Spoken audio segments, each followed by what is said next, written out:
This meeting will be recorded by Scituate Community Television and Ron Griffin and will be posted following the meeting. Public comment will be available by audio conference bridge/Zoom. Community members can also email myself at jlindblom@cit.org with questions. And I think tonight, since Ron, we could take advantage of that comment box, the people who are on their computer. If they have a question, they can, it's at the top of your screen, and you can type in a question if that is the easy. I think that might be the easiest way to do that. All right. So without further ado, I'd like to call this meeting to order. It has to be by roll call vote. Lindblom, yes. Brandolini? Yes. Hayes? Yes. Long? Yes. Yes. Gates? Yes. Okay. And first up on the agenda is acceptance of minutes, but I don't think we had any minutes. There weren't any posted on the backup, so. So is next the leadership report. Ron Griffin. Yep. I've got a brief, just verbal leadership report before I share with you the year in review, just because there's just so much going on right now, this moment in our lives and this time in our history. The most important item is just information from Dossey. They've recently convened a return to school. That's what they're calling it, return to school working group, intended to help the state make some recommendations to help develop, a K through 12, pre-K through 12 fall restart plan.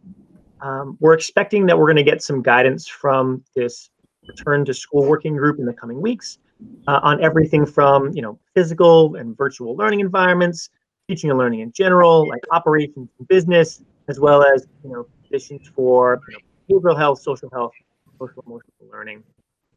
They're also planning to release today at some point, if they haven't already, information and guidance regarding PPE purchasing for the fall. We got some advance information by the commissioner just about what that work looks like and some general ideas about it last week. And we're looking to get the formal guidance again today, tomorrow, the latest, which will let school districts, Scituate included, make some purchasing now that prepares you for the fall as well. Any questions about that? That's probably one of the biggest news items to bring the committee up to speed on. No, I think everybody's eager to find out what's going to happen. Yeah. Sure. Yeah. Two other items that I'll share with the committee then. So one is just an FYI about postings. We're looking to start posting fall sports as anticipated in the coming days. We're putting the postings together probably this week and looking to try to get those posted as anticipated for next week. Now, we don't know what the fall is going to look like, although many indications are sports will be played in some capacity, in some form. And posting as anticipated allows the school district to line up its coaches.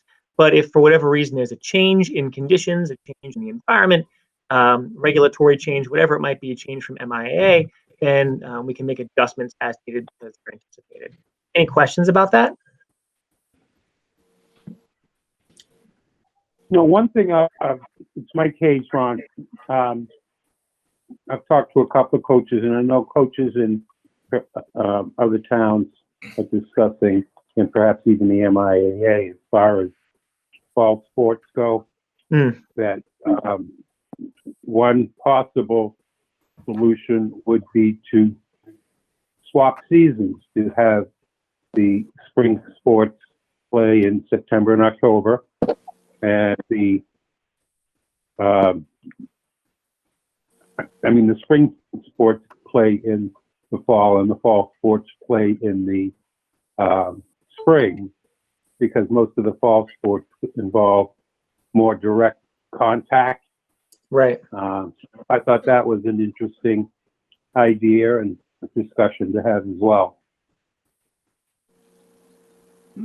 I don't have a whole lot of comment on it yet. I agree that's certainly one that they've kicked around. They've talked a little bit about, whether or not there are folks in the stands or if it's just going to be players.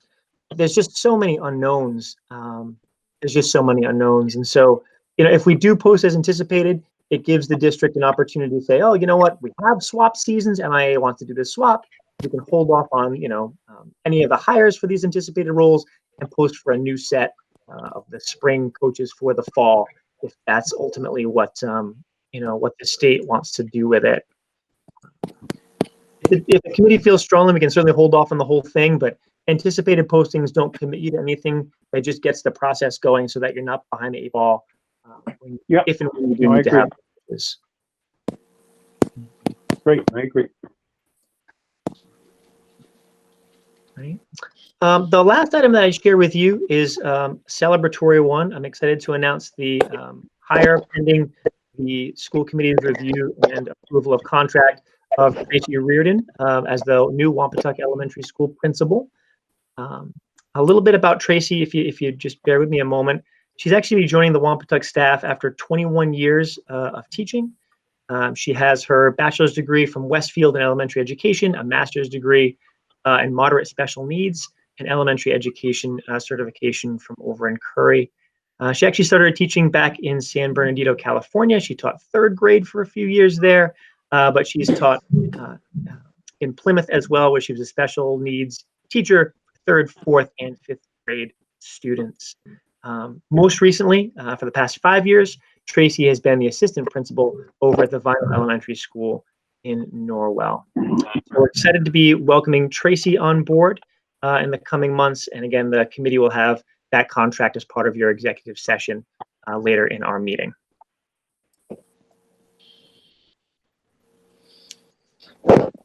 Any questions for me on, any questions for me?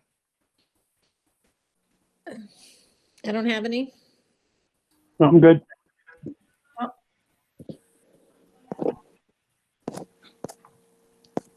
What I might do then is take a moment to just share my screen with you and pull this up for you one moment here.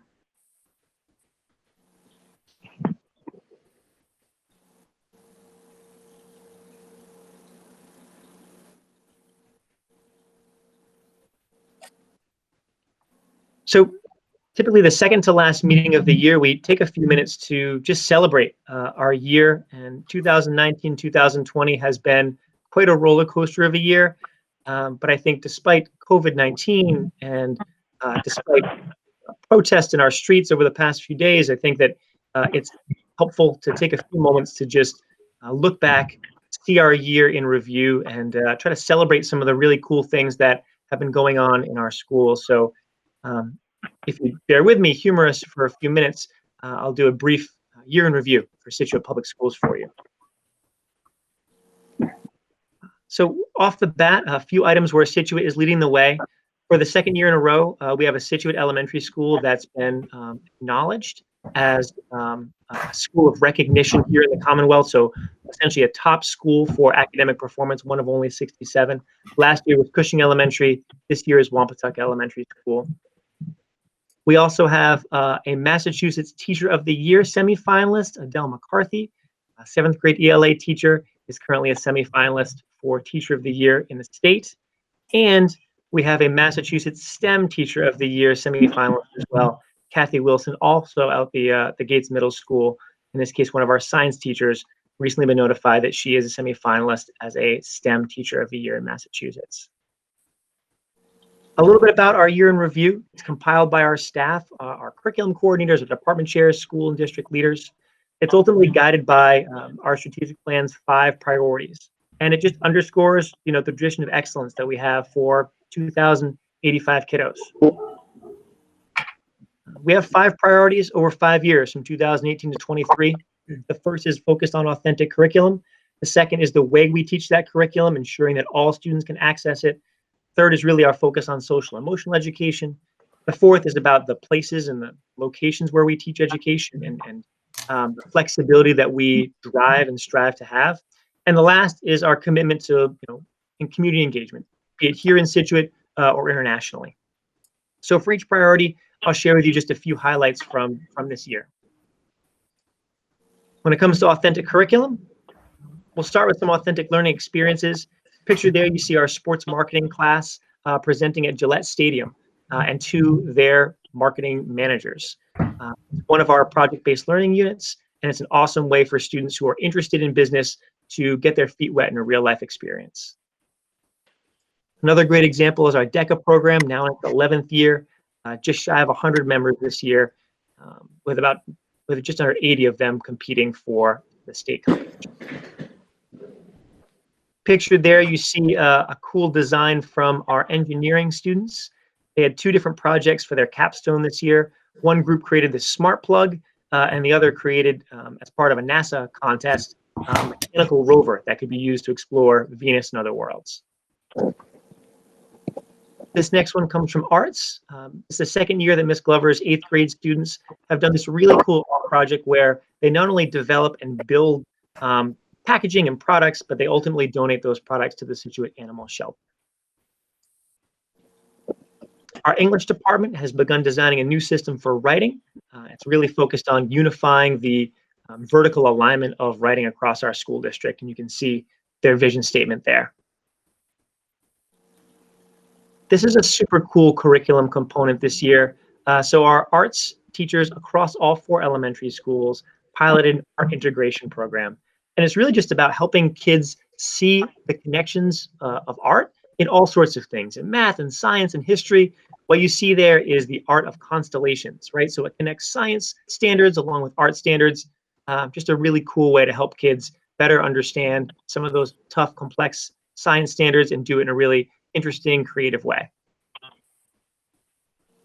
This year, we've been piloting the Eureka Math program with some early adopters, and we're excited about a rollout of a new elementary maths program and materials for next year. You can see there our STEAM and STEM education program in the elementary schools. They have a variety of sets of curricula. One of them, though, is focused on essentially project-based learning for real-world challenges. And you can see there they're building wind turbines and how wind turbines work. Over at the Hadley this year, schools usually they celebrate 100 days, but this year Hadley did a full week of it and engaged the community, not just the Hadley community, but the Scituate community at large, where students went out into stores and helped use their math skills to, buy materials, buy things at the stores, as well as go to the bank and start to learn, the fundamentals of banking. We've been developing our elementary writing curriculum as well, similar to the work that's been going on in the secondary. Again, it's really focused on building curriculum that helps set students up for success long after they leave elementary school. And writing is such a fundamental component of education. The strength in the writing program in elementary school is really going to set kids up for success long after into middle school and high school. Our next priority is all about pedagogy. It's how we design education and learning experiences to make sure all students can access them and grow. One unique component of the pedagogy that's been going on for the past couple of years is the DBQs in history program. So the history curriculum remains very much the same. You got to learn history, but the way in which they're teaching it is really engaging. They're asking these thoughtful, challenging questions to students that help them unpack some really complex issues. Picture there, you see, the ideals of the Declaration of Independence, and asking those questions, which of those ideals is, the most important? How do you unpack those ideals and think about the impact they've had on history? We've just finished the first year at Gates Middle School for our language-based classroom, our language-based program.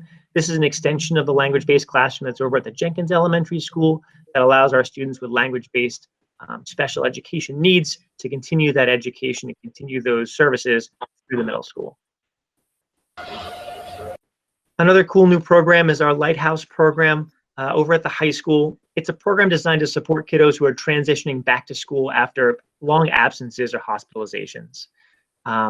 Typically in the spring, you have a lot of students who've had concussions for a variety of reasons, and that program is another way that those students can help slowly reintegrate back into our classrooms, back into our schools. Another way we're engaging all students and ensuring that all students can learn is student-to-student peer support. And pictured here, you see our National Honor Society students supporting both middle school and elementary students with their math homework. Learning to learn online. This was, Google Bootcamp was something our tech team had been putting in place months ago, and has really served us well in the wake of the pandemic, and the amount of online classroom time, online assignment development has been monumental. And we've been very fortunate to have this group of in-house experts now available to support their peers and their colleagues as we do a lot more learning online at this moment in time. Also in technology, supporting tech integration across the board. This year, SBS has begun replacing all of our Chromebook fleet. So we have hundreds of Chromebooks that are in our schools, and obviously all technology has a shelf life, and the team has been, over this past year, replacing a lot of that equipment and or upgrading a lot of that equipment. Our tech team has also loaned out just over 350 Chromebooks to families in need to support distance learning. This is probably one of my favorite under this priority this year, and it came out of a necessity, really. So typically our IXL students, our life skills program, work with our DECA program, and they do presentations as well. There was a scheduling conflict this year at their prior location down the Cape, and oh, we can't do it. We can't have the IXL students present their projects. And the Scituate High School team came together along with colleagues over at Women Hanson in Pembroke, and we hosted it here. We hosted it at the CPA, and it was a really great success, an opportunity to celebrate our IXL students as well as life skills students from around the region. We're hopeful that we can continue doing that going forward, and perhaps that Scituate can be the host of this program going forward as well.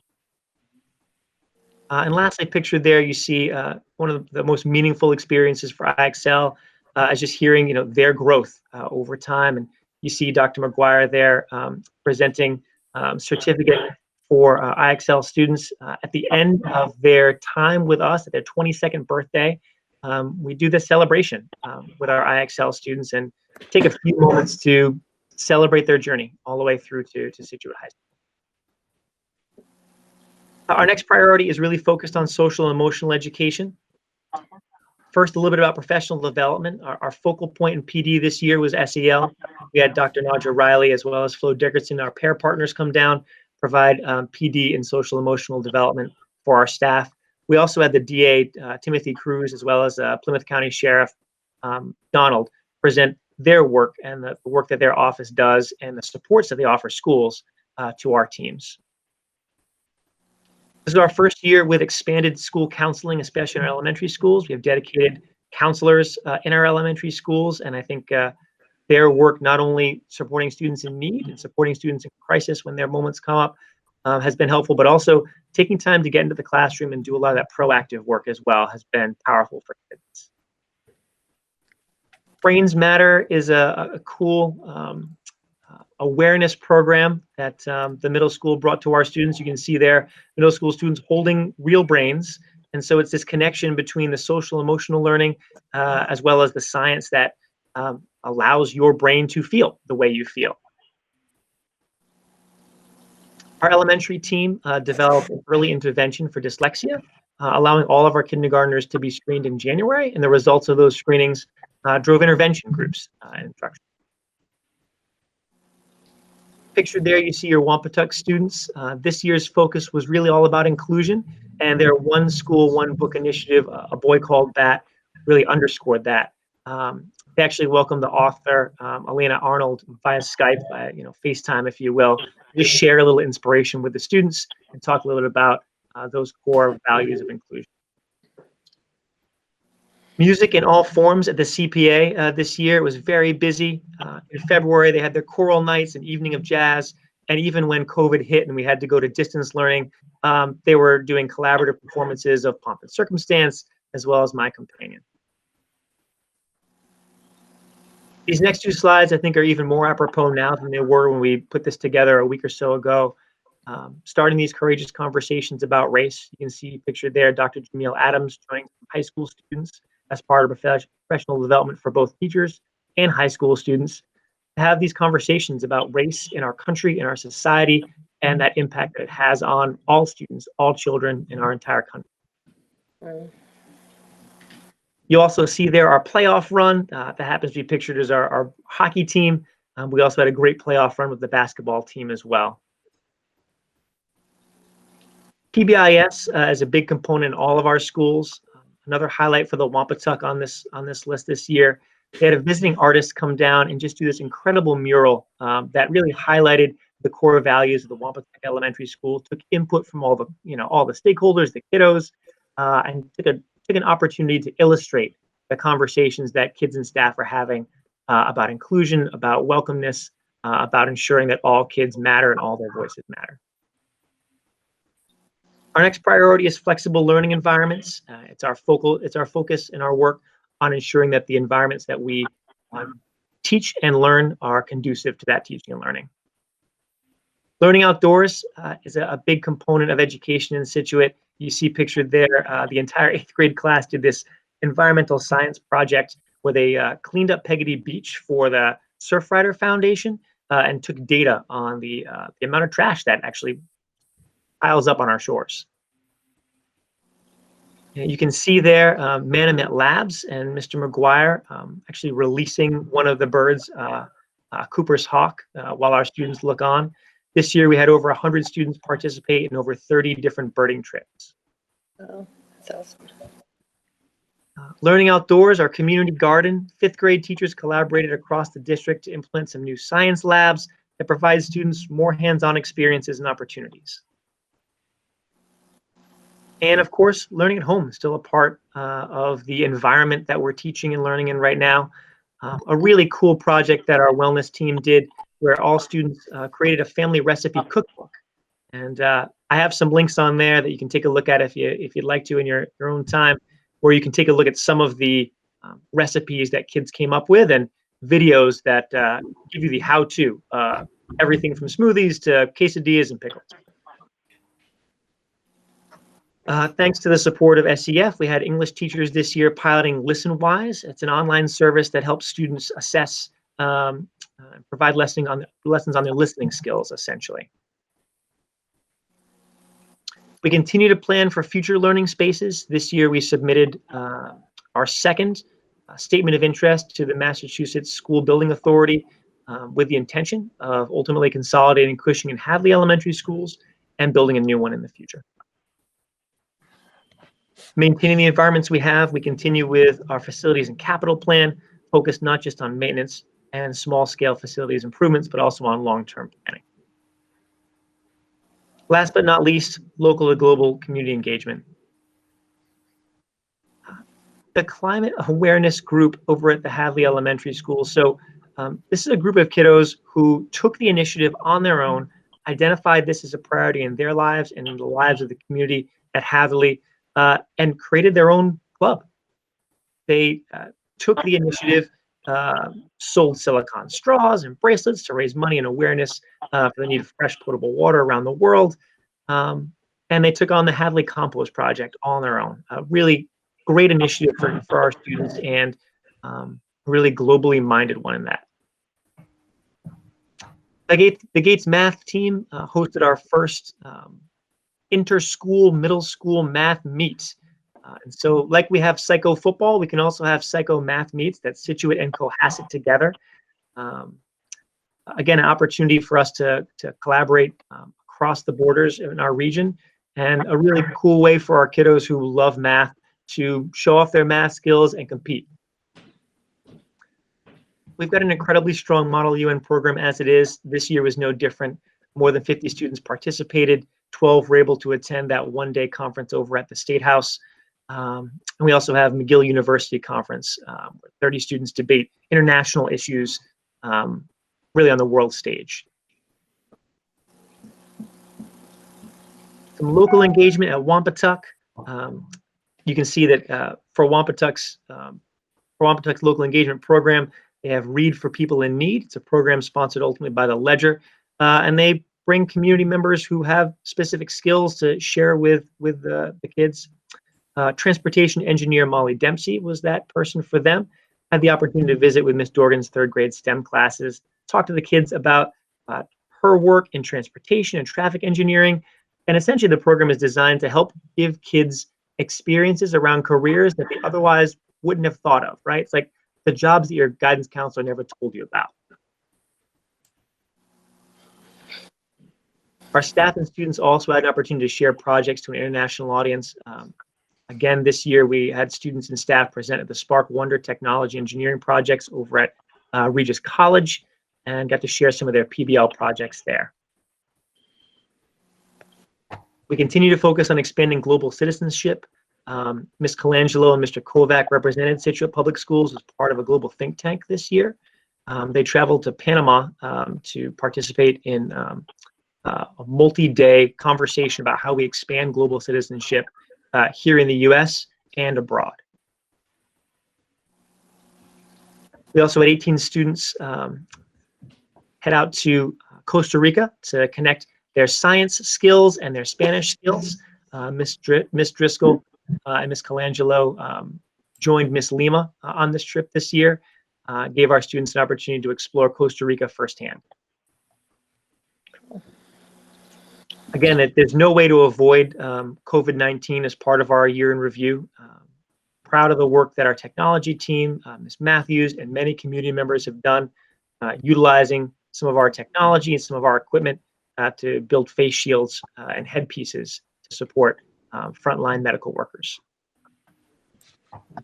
You see here a little bit about the Gates Spanish project-based learning unit to support El Salvador. Again, this past fall, we had 8th grade students get a special visit from the director of Barefoot Angels Schools. It's Lucy Guzman in El Salvador. The group of 8th graders then authored children's books in Spanish. And their goal was to help use their Spanish skills while also donating those books to El Salvador. We're excited that we had the first annual alumni welcome reception. We were able to have it on the heels of the Thanksgiving game as well on the new field. And we're hopeful that Alumni Network continues to develop engagement both locally and globally for our kiddos. As I'm sure you're aware, Scituate's going through its 50-year visioning process. And thanks to some coordination with our colleagues in town, as well as our staff here in Scituate Public Schools, we're able to engage our student voices as part of that work as well. Because ultimately, 50 years from now, these will be the folks who are in charge of Scituate. Mm. This year, we're happy to kick off the Scituate Friends of Metco group with an ice cream social over the Scituate Library. And we continue to work to strengthen our Scituate Metco program, expanding and revitalizing that Boston Scituate parent group. Finally, last but not least, just maintaining our local connections, our connections with kids, our connections with staff, despite social distancing and COVID-19. Our staff were incredibly creative. They were innovative. They took the time to engage with kids, engage with families, and do it in a way that met families wherever they were. And with that, I appreciate your patience to go through I know a large number of slides, but proud of the work that our team has done this year, despite really a number of curveballs and some real significant challenges. We talk about this ideal of crew, right? That we're all in this thing together, working to support kids from preschool to graduation. And I think that this example, these 60 or so examples that you see here, just illustrate this team's commitment to it. So I thank you for humoring me, letting us go through this presentation. I'll certainly answer any questions you have. Otherwise, we can certainly move on with the agenda. Thank you, Ron, for that.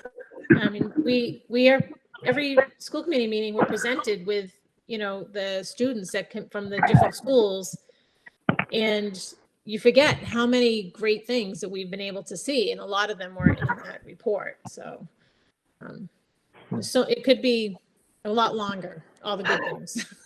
The first version of that was about 105 slides, Yeah. and I knew for time's purposes we had to get that. Thank you. Anybody else have any other comments? Peter? Yeah, right. I think I appreciate that. I know it's difficult for everybody, but for you as well to really minimize the accomplishments that we've done. So I appreciate seeing all that. I think sometimes as a school committee member, at least I get lost in, some of the more mundane things and forget that it's really ultimately about what you just showed us, that it's all about the kids. So I appreciate showing that. But can you just go back to one of your first slides? I want to make sure I read something. I think you referenced 2,000 students, but are we not 3,000? 2,085 is our projection for next year. What is it? 2,085? That was Hang on a second here. 2,985, is that right? Sorry, 2,985. I apologize. What was on this? Was on the slide with it? I just want to make sure it's close. I thought it was close to 3,000. It's close to I want to say 2,985, but I'm trying to pull it back up for you. One moment. I think there's a typo on it. I just didn't want to minimize your work that Yeah. we Two- really helped it. 295 is the projection for next year. I can't seem to pull that back up for you. I got my enrollment thing right here for us. 2,985. Thank you. All right. So moving on, up next is new business, and we're honoring the 2019-2020 Scituate Public Schools retirees. Very, very sad time after that great presentation. But, Mr. Griffin, I'll let you take it. Very good. Well, it's bittersweet for sure. Again, this is the time of year where we take a moment to just reflect, right? We have a number of retirees this year, and if it pleases the committee, what we'll do is I'll announce the name as well as a speaker that is here as well to just share a little bit about the retiree, and then retirees, if you'd like to say a few words. Typically we're in person and there's like hugs and handshakes, and so that's going to have to be a little virtual, but for our retirees, if you'd like to say a few words, we'll certainly turn it over to you as well. We're going to start with a presentation for Aguilar, and that's by David Stevens. Do I see David in our grid somewhere? I'm here. Hi, David. I'm here. Just my video's not working. But you see Susan there. So hi, everyone. Susan's waving to us. It's so nice to see her. And of course, as usual, Susan, feel free to interrupt and correct me when I'm wrong. But I believe Susan worked for Scituate Public Schools for, I believe, 22 years, correct? Yes. I was lucky to work with her. She kind of trained me into the Scituate Public Schools. In her last 3 years, she took on a number of roles, kind of managing all 6 schools as kind of an assistant director or a senior manager of all 6 schools. And the last 2 years with me, she was overseeing our elementary schools, really leading all 4 schools, trying to make the systems better and supporting them in the great way that she does. I was very lucky to have her. She, I couldn't go to each school without hearing such wonderful things about her. She spent a lot of her time as the assistant manager and manager of Jenkins School. And I can just tell you from my experience with Susan that we were blessed to have her. She made a real impact with both the students, the staff at each school, and her staff especially, supporting them in every single way to make sure she was building them up as they should be. Thank you, Stevens. Those kinds Sue- of words. I appreciate that. Sue, thank you so much for your service with our schools. What I might do next, we have our list of staff that have been invited, some of whom can't make it tonight. I want to take a moment to just recognize Janet O'Connor as well, who won't be able to make it. David, would you mind just sharing a few words about Janet? Sure. Another amazing woman that I probably can't come up with the best words to say. So I'm going to defer to Donna after I say a few words. Sure. But I know that Janet made a huge impact at Cushing School. She was, someone that knew the kids so well, knew her staff so well, and had just this essence about her that kind of connected all the students that she came in contact with and every employee that she came in contact with, and made herself such a member of Cushing School that her departure was pretty remarkable. So I'm gonna defer to Miss Moffett, and because she spent a lot more time with her, and if that's okay, Donna. Of course. Thank you for preparing me. I am happy to speak on behalf of Janet. She was by far an integral part of our school. She was our mom. She took care of us. She made sure we ate, and that we were all taken care of. But she truly understood and knew every single one of the children and loved every one of them. She had in her head, if a child had an allergy, if they had sensitivities to food, or if they were children who didn't like to try new and different things, she was able to really coach children and help them. She kept them safe at all times. But she was also that person that you would go to just to have a conversation. She and I would talk constantly about camping. We both love to go camping. And she would tell me about different recipes or different things that they're trying on their camping trips. You know, she'd check in on our office staff. She worked very closely with our nurse in the best interest of students. I can't say enough about Janet. The kids absolutely adored her. So when she did leave us, there was lots of hugs and tears, but you know, even after her departure, she's continued to be an integral part of our school, and she set our new cafeteria assistant manager, Liz, up for success.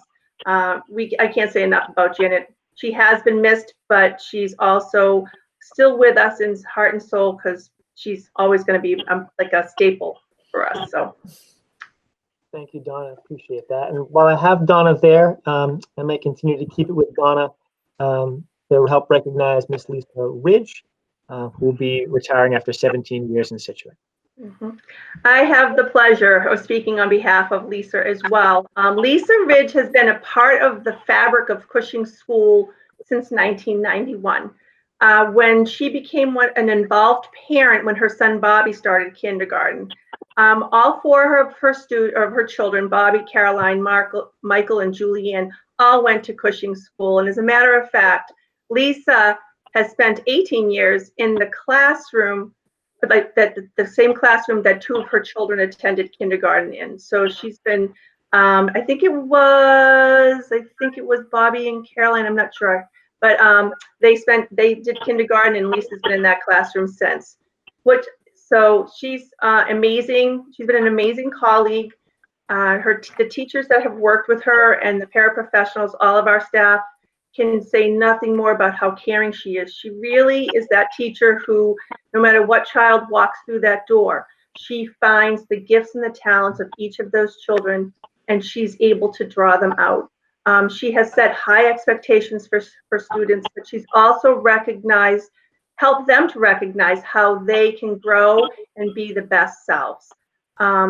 She's a natural. She's just one of those people that she's that kindergarten teacher that everybody wants. You know, I love her as her principal. I have had the honor of really just being able to see the coaching and the extensive impact that she's had, not only on her colleagues in the kindergarten realm, but on the other grade levels as well. She's also as honest as the day is long, and she's the one person that I can honestly say if she does something wrong, she comes and tells on herself to me. So she's always kept me smiling with that. She has amazing management style. She is a great collaborator. She's worked very closely with our paraprofessionals. Her classroom runs like a top, and every child that has walked through her classroom has definitely benefited by the touch that Lisa has put upon them. She's an encyclopedia of kindergarten knowledge. She's also, her life experiences has helped us so much as adults.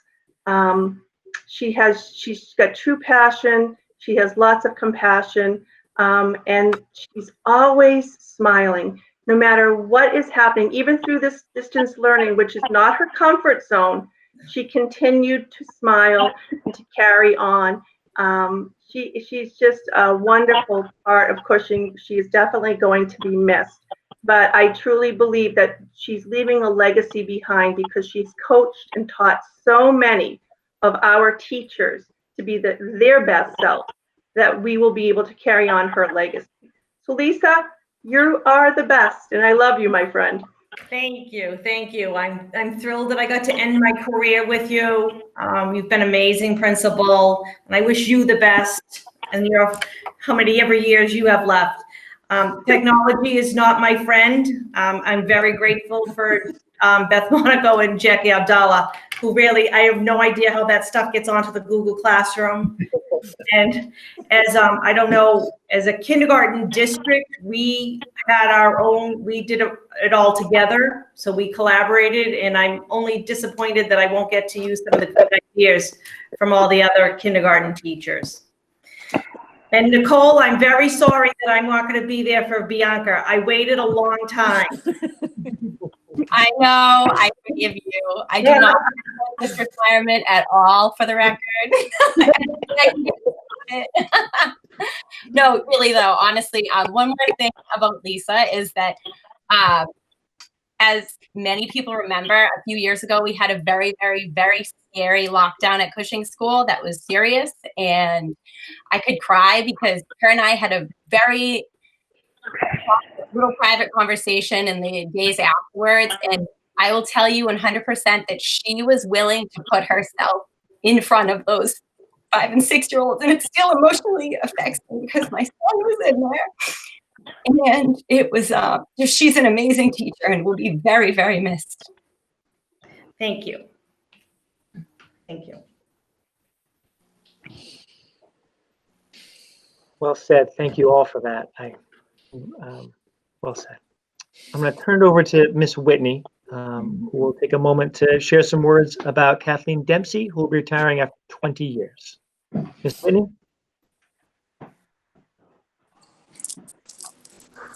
Does Kathy have to say something?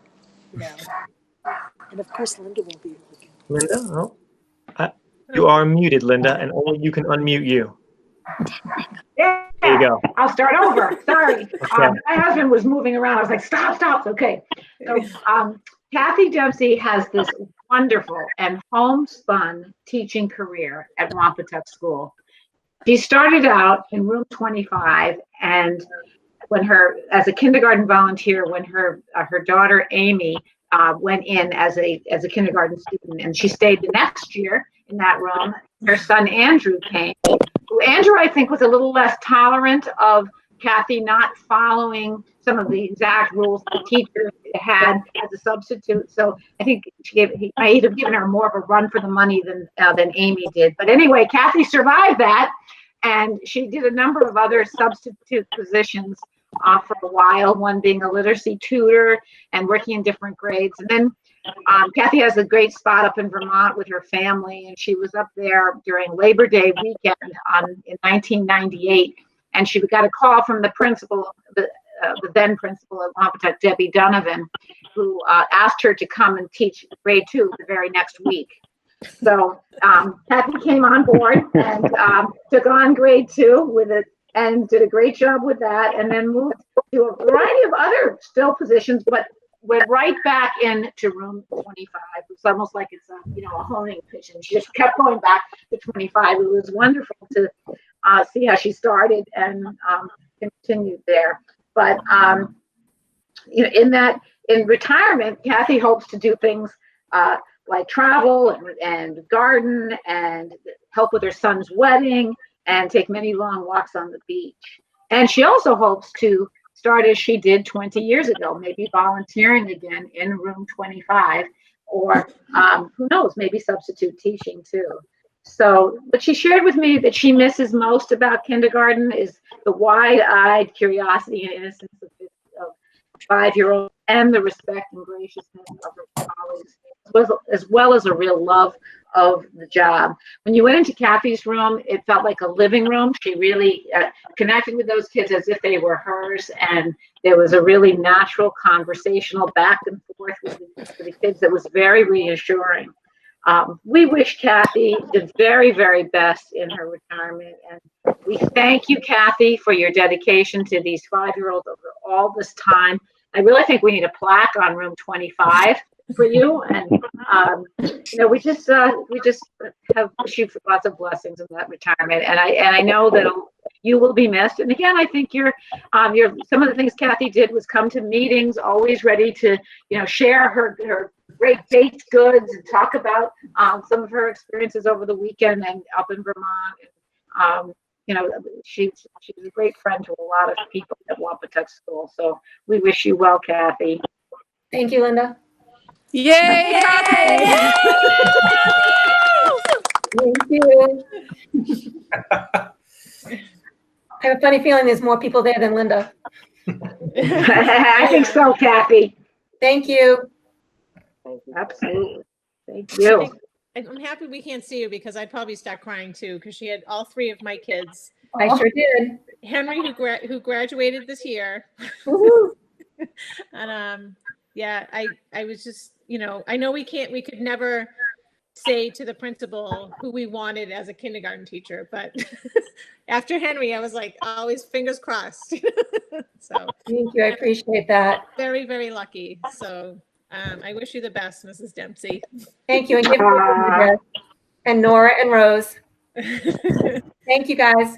Thank you, Kathy. You're very welcome. We're next going to turn over to Rebecca Long. She'll be taking a moment to recognize Mona Bonin. I don't believe Mona was able to make it today, but she is retiring after 13 years of service. Principal Long?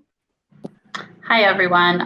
Just to speak about Mona is she's so passionate about her advocacy for kids and always has the best interest of kids in mind, no matter what she does, and really just motivates the staff and those around her to collaborate and make the best learning environments for any student that she's working with as a special educator. She has been in different classrooms, easily fits into different environments with any teacher, again, just advocating for kids. She's also been a team chair in the past, and she's truly a leader among her colleagues and her collaborative efforts with everyone to support them when they need it. We've had, monthly meetings with special educators, teachers, grade level collaboration, and she just truly goes above and beyond and is so passionate about the work she does with kids and is truly a leader by example. She will be greatly missed in our school, and she looks forward to spending time with her family, traveling, and hopefully we can get her back in if we need her for anything. But she will be greatly missed and is truly an advocate for all of our students and our staff. Right. I want to keep with the elementary schools and in a moment turn it over to Miss Julie McKillop. And she has two retirees this year. We're going to start with Joan Greeley, who has retired after 20 years. Julie? So Jan started at the Hatherley School as a parent. Her children came through and she started to volunteer. After her kids moved on, she did not. She stuck around and she has been a paraprofessional at the Hatherley School. As a paraprofessional, she has been able to reach so many kids. She is that warm, compassionate person that a child who struggles is willing to go to and ask for help. And that means a lot. That's what kids really need, and Jan gave it to them. And I knew that until I got on this call tonight. I really knew it because I saw your picture hop up there, Jan, and I was like, oh, it's her. You made me smile just like you did with all of those kids. We have missed you, and I hope you're loving retirement. You made Hatherley what it is, and I appreciate it, as does everyone else in that building. Thank you, Julie. You look like retirement's working well for you.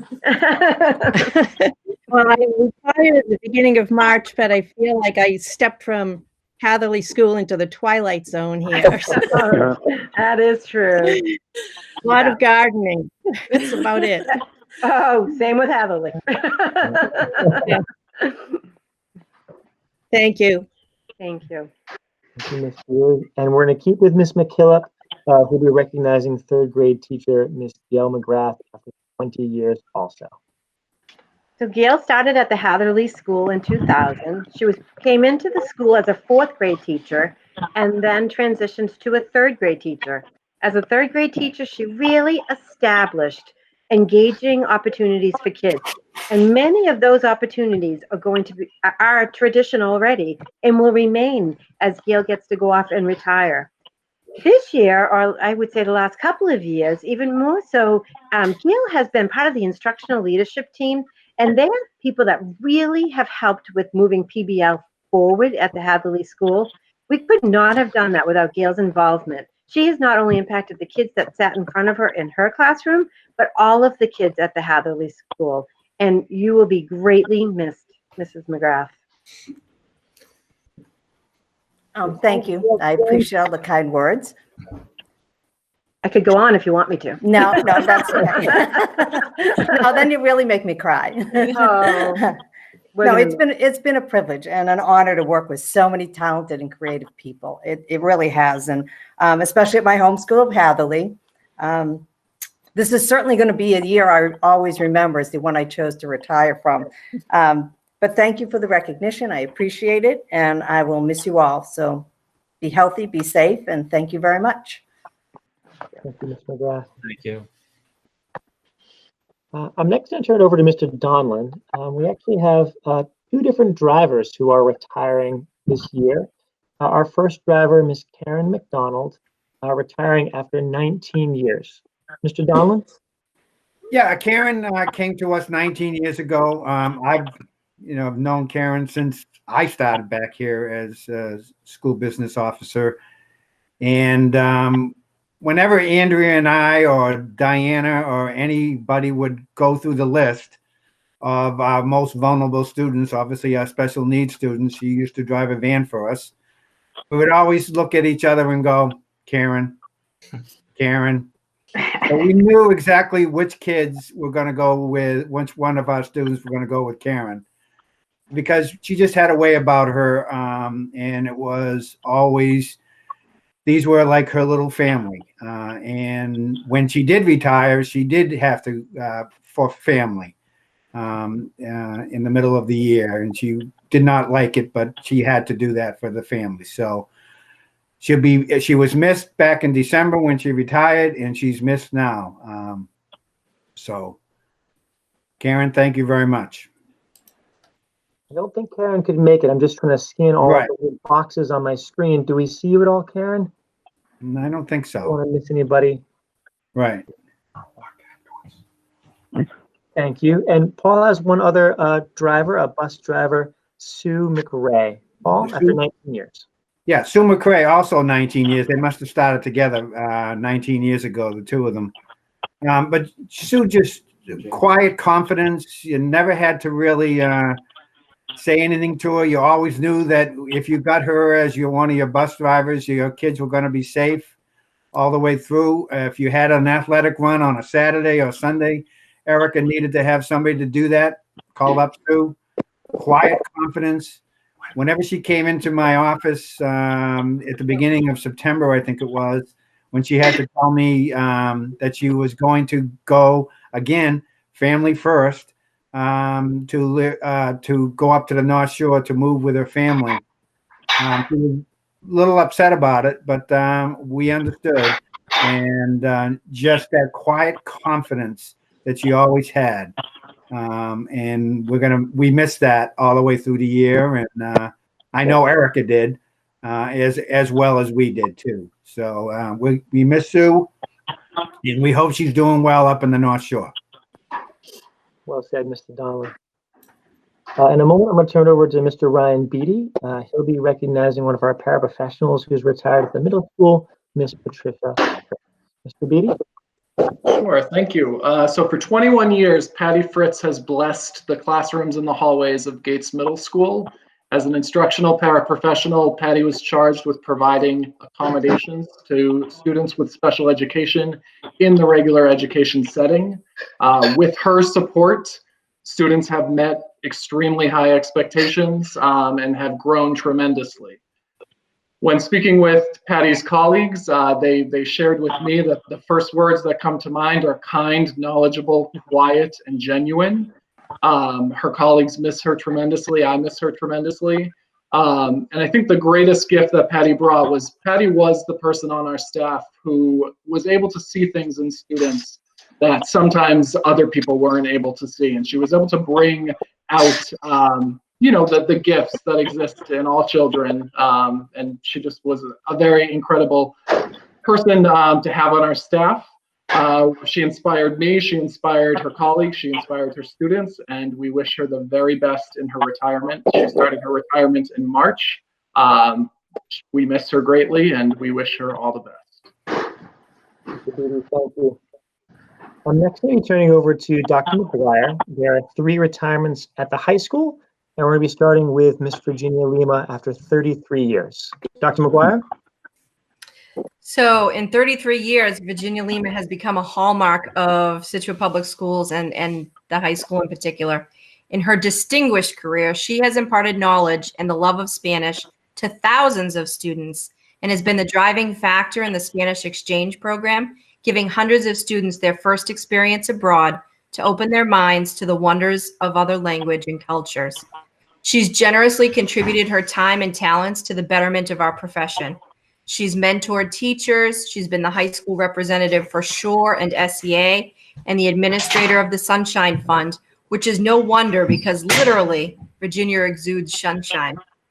She's fun, she's witty, she's energetic, and her students love her commitment and just being with her in her classes. When school closed in March, within no time, Virginia was online sharing Zumba classes on Zoom, and it's that kind of positivity and commitment and creativity that is just contagious and that we'll miss so much. Her retirement is a huge loss for us, but we're excited for her as she embarks on her next chapter. Is Virginia here? I was potentially trying to get here, but I don't know if I see you, Virginia. Okay. Gosh, these make it hard to have a meeting like this. Thank you for your patience, everybody. Dr.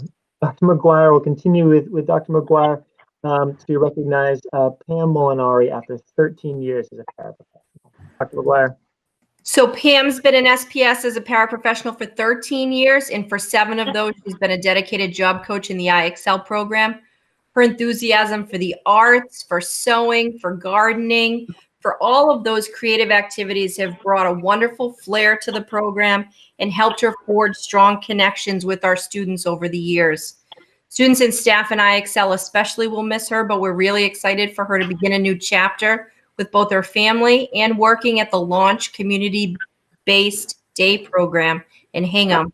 And many of our former IXL graduates are going to be very fortunate to be able to work part-time with her there.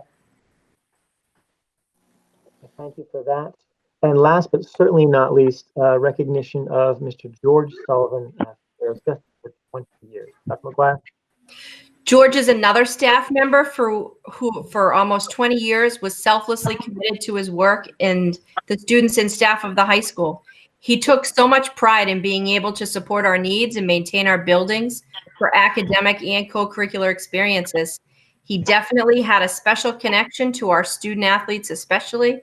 He was honored earlier this year by both teachers and students because his work and his dedication was so obvious because he went above and beyond, not just to give us what we needed, keep our buildings clean, work with our staff and his staff together on projects, but to really bring it to a human person-to-person level. And in every interaction and experience George had, he brought his respect and his commitment to what he did. And it was very special to be able to work with him and the pride that he brought to our building. Dr. McGuire, I just add quickly about George. He is a fixture in Scituate Public Schools and Scituate High School and will be sincerely missed. He is one of the most warm, sincere human beings I've had the pleasure of meeting and working with. He has left his mark on Scituate Public Schools and on so many of the kids and the families for just the commitment that he gives day in and day out. Even on days that he wasn't working, he'd sometimes be there to help with a project or help with an event or just make sure something went off without a hitch. And Scituate High School ran in a lot of ways because of the work that George did behind the scenes. So he'll be sorely missed. And by the school committee too. There's a lot of background stuff that he did for the school committee. Yeah, he set up every meeting and coordinated. I mean, he went took above care and of beyond. us. Yeah, he really did. Yeah, he really did. He's a good guy. Yeah. I have the pleasure of the last 2 retirements to share with all of you. And I'm going to start with Linda Whitney. And Linda, I know I embarrassed you at a meeting the other day to recognize you. I'm going to do the same here, so you're going to have to bear with me. It is my sincere pleasure and honor to recognize the contributions of Linda Whitney. She's been with Scituate Public Schools for 20 years, 11 over at the Wampatuck Elementary School as principal, but first and foremost, she not just ran our early childhood program, she built it. The ECC, as you know it today, is built and created and structured and developed in large part because of the love and care and support that Linda Whitney gave it early on in its development. And there are hundreds and hundreds of children in our community that benefited from the early enrichment, the early support, the early intervention that Linda and her team gave them in the program that she developed. Linda has been known as someone who sets high expectations for everybody, herself, her team, her school, her kiddos, and it shows, right? Again, just this year, we talked about a few minutes ago, as part of the year in review, Wampatuck was recognized as one of the top, 65, 67 schools in the Commonwealth. That doesn't happen by accident. That happens due to great leadership. Personally, Linda's been an incredible friend and colleague. She brings this energy and candor and humor that keeps everybody on their toes and keeps us committed to the hard work that we do. I'll leave you with simply this, something that Linda shared with us that I thought was apropos. It's this quote from Winnie the Pooh, and it's how lucky I am to have something that makes saying goodbye so hard. Linda, it has been a sincere pleasure working with you for a few years, and thank you on behalf of hundreds of children in this community for all the work you've done to support them. Thank you. Thank you. Thank you. With that, I have one last retirement to share with you. And again, apologies in advance to this person who may find a little embarrassed. I want to take a moment to recognize Paul Donnelly. Paul has been working with the Scituate Public Schools when he began as the business director back in 2006. And before that, he was the treasurer/collector here in Scituate 2005 and 2006. Paul's work is oftentimes the work behind the scenes. Paul makes sure that this school district has the resources, funds, has the buses rolling, has the cafeterias ready to make sure that learning can happen. Oftentimes, he and his team do the heavy lifts that no one sees, but everybody appreciates when they're ultimately done. When there's a sewer rupture in a school, Paul's one of the first guys there. When the lights had gone out, he's the first guy there to figure out how to get them back on. Paul Donnelly works his tail off to support our students, our schools, our community, and oftentimes does it thankless work that needs to get done to make sure that our schools operate, to make sure that our schools are open for our kids every single day. He moved from Abington to the Cape back in 2017 and reminds us regularly that it is now a very long commute. And I imagine that when retirement comes at end of July, he'll be able to have a lot more bridgy time with his daughter. So again, Paul, on behalf of our entire team, I thank you for the hard work, for the dedication, for the occasional burst into song that you have during meetings. It's been a pleasure working with you, sir, and I thank you for everything you've given to Scituate. Well, thank you very much, Ron, and thank you to the school committee. I remember an old drill instructor back when I was in the Navy. He told me there are 3 B's to public speaking: be accurate, be brief, and be good. So thank you very much. Thank you, Paul. Thank you, Paul. Thank you, Paul. Thank you, Paul. I mean, I just want to say a couple of words because our relationship goes back beyond when I was on the school committee, when I would just started coming to school committee meetings. And I know Paul thought I was up to something. Little did I know I'd be sitting here now, but I think our relationship has definitely grown over the years. So I appreciate everything you've done, Paul. Thank you. Thank you very much, Jen. I thank all of you. I mean, Mike Hayes, 14 years with you, Mike, has been great. Even if you did take the sabbatical. I really appreciate your friendship. I wasn't going to be, speaking too much about it. I remember Bill Johnston. Bill Johnston taught me an awful lot on the school committee. Mike Long, you taught me a few tricks in Excel. And so on. Peter, I like your wise counsel in when and not to get out of the market, which was always a good confidence. So I appreciate everybody. Nicole, everybody. Thank you. Thanks, Paul. Thank Paul, Well, you've that- been a friend first and a colleague second, and the friendship is will never end. So thank you, Mike. Appreciate it very much. Yep. And if I could just say one more thing, it'll be brief. Janice, this meeting's obviously very difficult, and would rather have it in person than me on the phone and everybody else on the screen. But these people we're honoring tonight is what makes the Scituate Public Schools one of the best in the state. And we have great teachers and great support staff, and the administrative team, and the town is very lucky. And what's in common with everybody is we do what's best for the kids, and that's the main thing. So I just thank all of you and wish you all the best. And Paul, I hope you get your handicap down. Yes, thank you, Mike. Yeah, we wish all the retirees a nice, healthy, long retirement. Thank you. Thank you. All right. Okay, next up is old business, which is the COVID-19 projected impact on FY21. Thank you, Ms. Lindblom. And so we unfortunately have to go from celebratory and happy to something a little bit more serious and challenging. Over the past couple of weeks, I've been giving the committee financial updates regarding the impact that COVID-19 is projected to have on the FY21 operating budget. This is your June 1 update in anticipation for an end of June annual town meeting.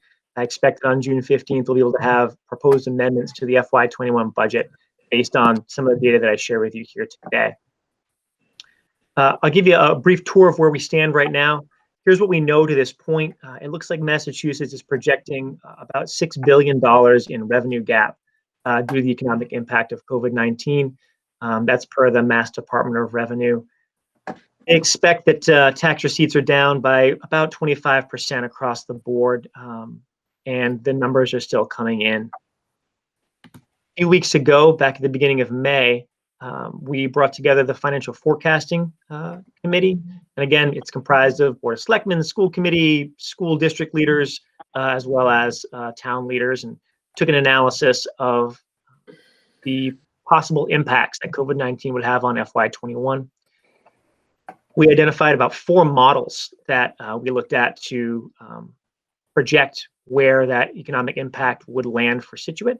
We landed with the third model, which would be using the FY20 level. So these current levels of operation revenue minus about 10% in state aid.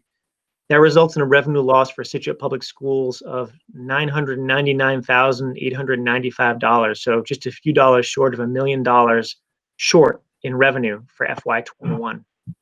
It's a pretty substantial reduction in revenue, but that's in line with a lot of the projections that we're seeing around the state. And it's also in line with some of the historical models from past economic downturns. I think about the housing bubble in 2008 and so on. These numbers are still subject to change. We're looking to get more information from the state in the coming weeks and months. So that takes a look for us at unknown factors, right? These calculations, they don't take into account a few things. The one is the potential reduction in fees or grants, right, related to the upcoming year. We expect that those could decline. We don't know for sure, but all indications are that that would likely decline as well. The state will likely come out with some adjusted state and local aid numbers in July. That could be August. We're waiting to hear from Beacon Hill. They're still working through how to tackle this as well and how to do the calculations of projections as well, given the $6 billion revenue shortfall that they're experiencing. Another unknown is that the federal and state government may or may not roll out additional bailout funds. That's to be determined. We've seen some initial funds. We received a bit of grant funding through the CARES Act, and we're hopeful that there is more, but we have no indication that more is imminently on the way. There's also going to be some unknown related costs for PPE, maybe other modifications to the educational program when the fall arrives. Again, as I mentioned earlier in our meeting, Dossey is looking to provide some guidance with that working group, which is helpful, but that guidance isn't out yet. So if there are modifications to the way the fall looks, we may need to take that into account in terms of additional costs. No information yet, so that really remains an unknown for us. That said, while we do have some unknowns, we do have some data. So we've been doing a lot of work now behind the scenes for the past several weeks, just identifying where we can adjust and how we can move forward to support kids. A few things that are important to keep in the back of your mind as a committee. We've certainly been discussing all of this data with multiple union leaders. One of the goals here is just an effort to set some proactive measures, right, that can minimize the impact here of the financial implications. We've been discussing several steps about what that could look like potentially, but the bottom line is we've got some central tenets to this work, which is, look, we want to minimize the impact on students. That's our top priority. Regardless of the revenue gap, anything that we do should try to minimize the impact of teaching and learning on kiddos. The second is just as important, and that's minimizing the impact on our staff. Our staff have been incredible over the past few months, creative, energetic, dedicated to our kids. We know that there are lots of communities in our region setting forward furloughs, some across the board. We are going to try to remain committed, ensuring that all 515 employees that are the Scituate crew remain the Scituate crew despite the economic downturn. And finally, we're trying to pursue solutions in which everybody can pitch in, where they can, what they can, how they can. We adopted that philosophy at the outset of this pandemic. We have maintained that philosophy all the way through. While life looks different, school looks different, everybody pitches in, albeit in a different way. We have some financial models that we're pursuing currently that we think can help chip away at that revenue deficit, at that $1 million. The first is some pre-purchasing of those math materials that I talked about in the highlights. We are getting some one-time federal grant funds. It's one-time money, so we can't really use one-time money on staffing, which unfortunately would have been beneficial, but it doesn't look like that money is going to be recurring. So you use one-time money on one-time expenses. That's about $75,000. We can also work to prepay a portion of the out-of-district special education costs. We can realize some savings in FY20, about $100,000 what we're anticipating. We anticipate we can trim around the edges, so reducing materials purchases across the district can yield another $50,000. And we can also reduce curriculum instruction assessment funds, which predominantly are focused on professional development, which is important, but again, trying to find those places that don't impact kiddos directly and don't reduce staffing. That saves about $135,000 or so. All in, that gives us about $360,000 off that shortfall, which is a great start. In addition, though, we're exploring the idea of furlough days across multiple unions and administration. These could take place during professional development days next year. And what it would do is it would minimize the impact on students because students don't attend on those days anyway. It would also close the revenue gap and avoid potential reductions in staffing. Doing some of that work now gives us a little bit of lead time to think about what the impact might be, how we would plan that, what that might look like for our staff, for our community. Each professional development day that we could potentially furlough would save approximately $150,000. So if you look at 2 of those, you get $300,000. If you look at 3 of those, you get $450,000. We're also exploring professional development reimbursement as well as other measures, working with a number of our union leaders to explore what measures might make the most sense, minimize the impact on kiddos, minimize the impact on staffing levels for FY21. Some next steps. June 4th, the committee, as well as myself, some of our other district leaders, meet with some of our other union leaders again. We've been meeting with them regularly over the past few weeks now to finalize the data, finalize these projections, and discuss some options that could be included in possible MOAs for each group to consider. Each group and each contract looks a little bit different. So it's been like multilateral negotiations and coordinations across multiple unions to try to find things that are consistent and equitable, even though each union's contract looks a little bit different and their calendar year looks a little bit different as well. I'm hopeful that we'll be able to, in the next second week of June, know if MOAs will be able to be considered by some or all those groups. And around that time, we also expect to have the updated financial projection and financial numbers for 2021. Third week of June, the plan would be to discuss updated FY21 budget. If we do have MOAs to review, we'd review and actually vote or review those MOAs. End of June, TBD, I think right now they're slating for that Saturday, the 27th, I believe. Saturday, yeah, the 27th as potential date for annual town meeting, still TBD. But if we can line everything up, if we can get the initial reductions, if our union work with our colleagues in all the different unions, identify places that make sense, and we all agree, and it's ratified by all the parties, we could potentially have a budget neutral budget that is a FY21 budget that accounts for about $1 million in lost revenue going into a annual town meeting at the end of June, again, potentially June 27th. Mid-July to early August is likely where the state will send out some revised state and local aid numbers. So one of the reasons that we've been working so hard now to do these proactive measures is because we don't know what the final data is going to be coming out this summer. But if you can take some proactive measures now, it lessens that impact later, and it gives you more lead time. That is, when those numbers come out, every community in the Commonwealth is going to be scrambling to finalize and decide how they want to deal with this. And it would be my hope that we set Scituate up for a situation in which those numbers come out.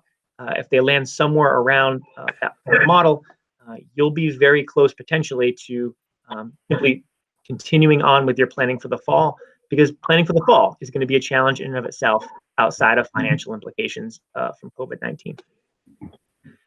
Of course, I want to be transparent with the committee as well. Late July, August, once you've got that data in from the state, you'd have to make determinations if reductions in force were ultimately necessary based on those numbers. If they came in, those reductions came in much higher than anticipated, it still could be possible that you'd have reductions in force despite proactive measures. Those reductions in force would certainly be less, obviously, if you were able to take some proactive measures, but it wouldn't necessarily be off the table, unfortunately. And I want to just, while I hate to be the bearer of bad news, I want to be honest and transparent with you about that as well. That's where we stand now. My hope by our next meeting is that I've got proposed amendments for FY21 and ideally potential MOAs for the committee to consider. I'll open it up to questions. Thank you, Ron. I just want to emphasize that, you know, this is a team approach to figure out how we can close the gap without having to, you know, lay off any teachers. You know, every union's involved. You know, we're trying to involve any union affected by this is part of the conversation, and we're working really hard. This is something that every community is trying to figure out. I mean, I've heard this week that Randolph is thinking of cutting gym, art, and music, which is I can't even imagine. So yeah, it's They already did. Did they definitely do that? Yeah, they voted it. Yeah. They might vote it back, but who knows? Yeah. I hope they do. But again, this is something every community is facing, and we're trying our best to avoid what Randolph is doing. So thank you. But anybody else have any questions for Ron? It's just important to note the rules of the game right now for the CARES Act is over and above your projected or your budget. So these are things that were out of your control due to COVID-19. So we had a budget set for fiscal year 20. These are things that the CARES Act, the way it's set right now, the rules, right, Ron? that it's over and above that. So we've had to go out and buy this. We've had to go out and buy that due to COVID-19. It's not to augment your budget this year. It's over and above. So I just want to make sure that the people that are listening understand that. Right. The CARES Act can't be used for your current operating budget. It's got to be used for, typically it's used for materials and supplies, but any cost that's specific to COVID-19. Correct. And they've offered some guidance around that with examples, as Paul mentioned. Cleaning materials are a great example. And if you remember, it was that Thursday before everything closed, we had to announce an early closure because we had a case at the Wampatuck. And so we brought in a company to industrially clean Wampatuck from floor to ceiling. And the cost on that, Paul, is several $1,000s. CARES Act money can go for that sort of a thing. Yes. Exactly. Well, that's hopeful that we'll get reimbursed at least for the added costs of COVID. That's huge. Yeah. Right. Because did the selectmen have that we were going to get reimbursed from the town initially? That's the latest here. I'm very glad to see that it's. I don't know who that is. Sorry. Janice, if you remember correctly, what I said last time was that the town had already set up a separate work order number that we were charging into, so all those costs were in there. They didn't come out of our operating budget. Okay, so the town will then look for reimbursement? Right, and then, yes. And that's going to be through Plymouth County now. That's what I was going to ask next. Yeah, that's the Plymouth County Fund. That's correct. Yeah, okay. All right, Mike Hayes, did you have something to say?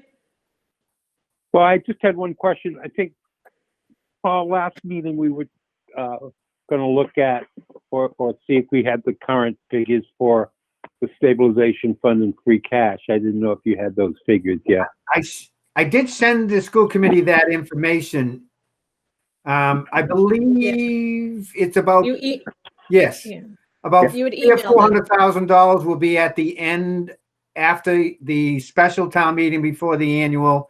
In the annual town meeting, there was about $2 million, and I think they're going to use about $1.7 million worth of free cash between the special town meeting before the annual and the annual town meeting. They're going to be left with $300,000 or $400,000. I don't know the exact figures, but I did send you that information. Stabilization fund, I know it's up there, Mike. I don't know what that number is, but I know the town book is on my desk at work, and I will look that up to find out what it is.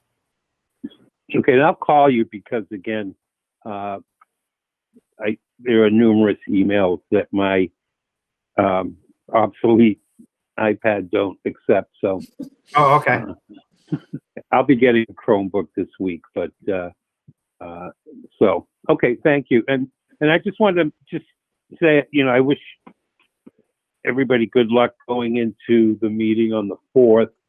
I know it's very difficult, and I hope that all our union leaders will continue to demonstrate that we are crew. We're going through this together, and frankly, I hope and expect that the results of those meetings will be that everybody works hard to accomplish our goal, which is to have all the union leaders, colleagues, and non-union personnel have a job in the fall, and I expect that, and I hope that comes through. We do too. Hi there. I have a comment. Most of you, this is Valerie. Sorry, Valerie. We're just doing the school committee member comments, but public comment is coming up. So excellent. Okay. I just have Ron. I know that, as Janice referenced, several other local communities have, or even distant communities have announced layoffs, and it seems like a lot of them are using this June 1st or June 15th deadline to notify their staff. Can you just talk a little bit about the deadlines that we have and that we're working around? Sure. So there's sometimes people conflate that June 15th statutory language. The June 15th statutory language is for non-renewals. Each district does non-renewals of non-professional staff from time to time. Sometimes it's a certification that the person doesn't have. They've been on a waiver. Occasionally it's for performance. Sometimes it's for enrollment declines and those sorts of things. That's different than a reduction in force. Reduction in force, there's statutory language about reduction in force, but there's no statutory date that's set by the Commonwealth, right?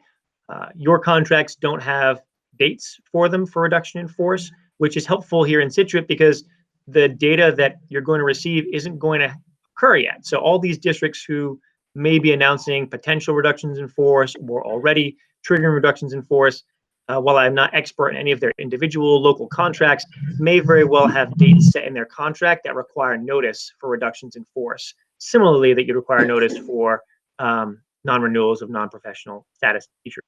We don't have that there.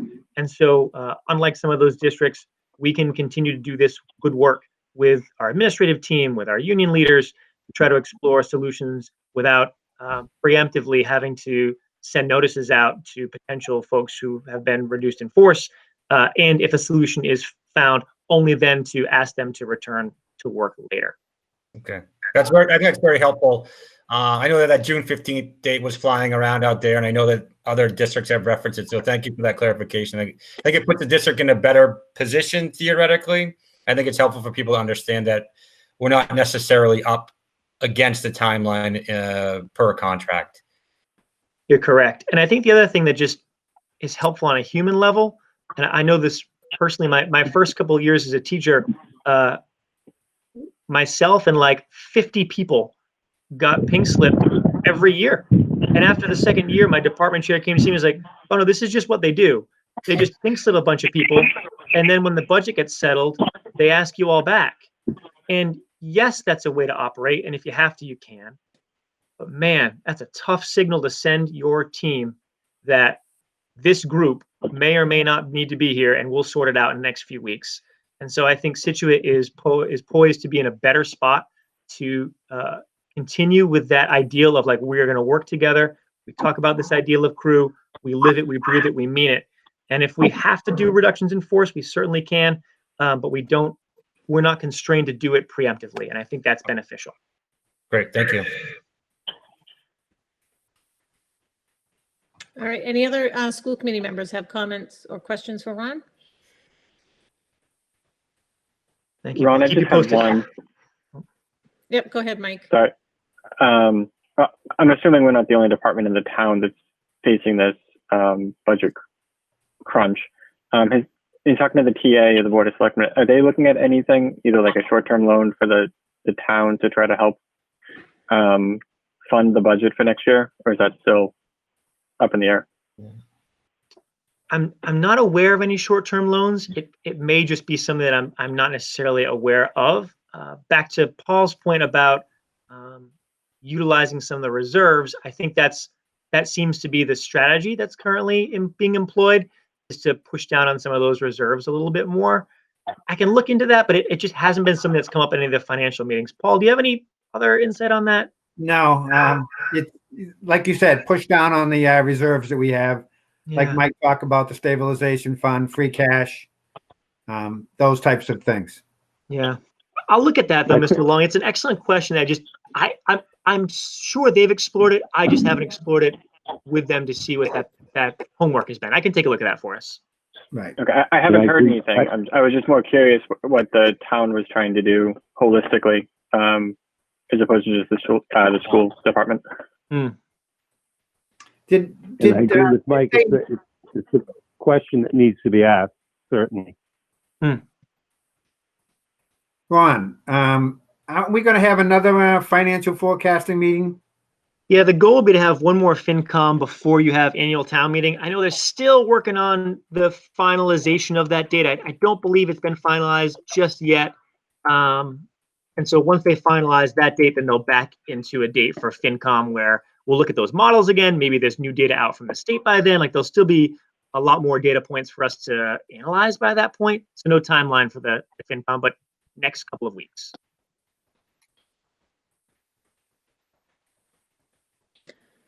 Okay. Any of the committee members have any more questions for Paul or Ron regarding this budget? No, just Janice, just to clarify that you and I are making up the school committee representation on these union meetings. Yes. Yep. Okay. So if there's no other comments, now is the time for public comment. So this is going to be kind of tricky. So those of you who are on your computers, if you look to the top right-hand corner, there's a little chat box. If you have a question, you can type it in there. I just ask that you state your name and address before you speak. And I know Ms. Hoffman had a question. So Valerie Hoffman. Yep. Hi. Okay. Valerie, you can go ahead. Just state your name and address.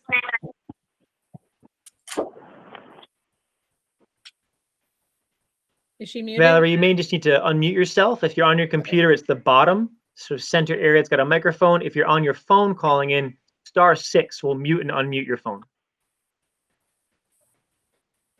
Oh. Valerie? Valerie, you're muted.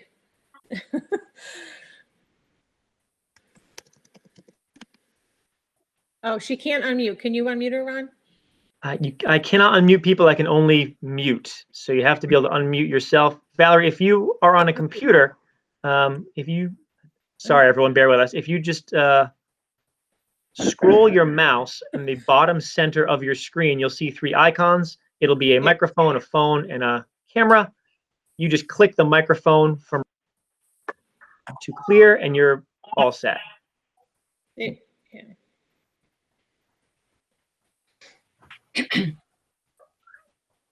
She unmuted yet? No. If you run the mouse over the screen, the little menu will come up on the bottom. Oh, shoot. Can we type it? Type a question? She can type in the question. If you want to type in your question.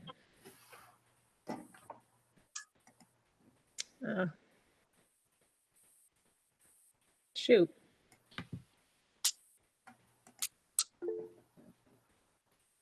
She will call in. Okay. Are there any other people, any other public comments or questions?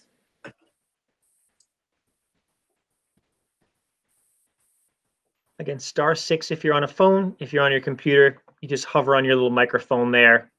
Yeah. Add to clear. Oh.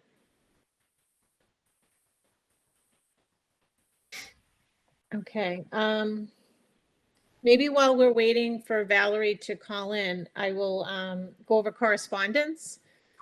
We got a very, very nice letter from Bonnie Stewart. I emailed it to all of you. It was sent to Kim, and she asked it to be. No. And okay. So if you all could look over the letter from Bonnie, it's really nice. Very appreciative of her time on the school committee and how she is going to take her experience with her to Boston College. So it's very nice. I emailed it to everybody on the committee and Ron and Paul and Diana. So, all right. Okay, Valerie. Can you hear me now? Yes. Okay, excellent. No, I'm just, all of you have heard from me a few times, and I'm just seeking guidance on why Scituate would be any different than other sending districts.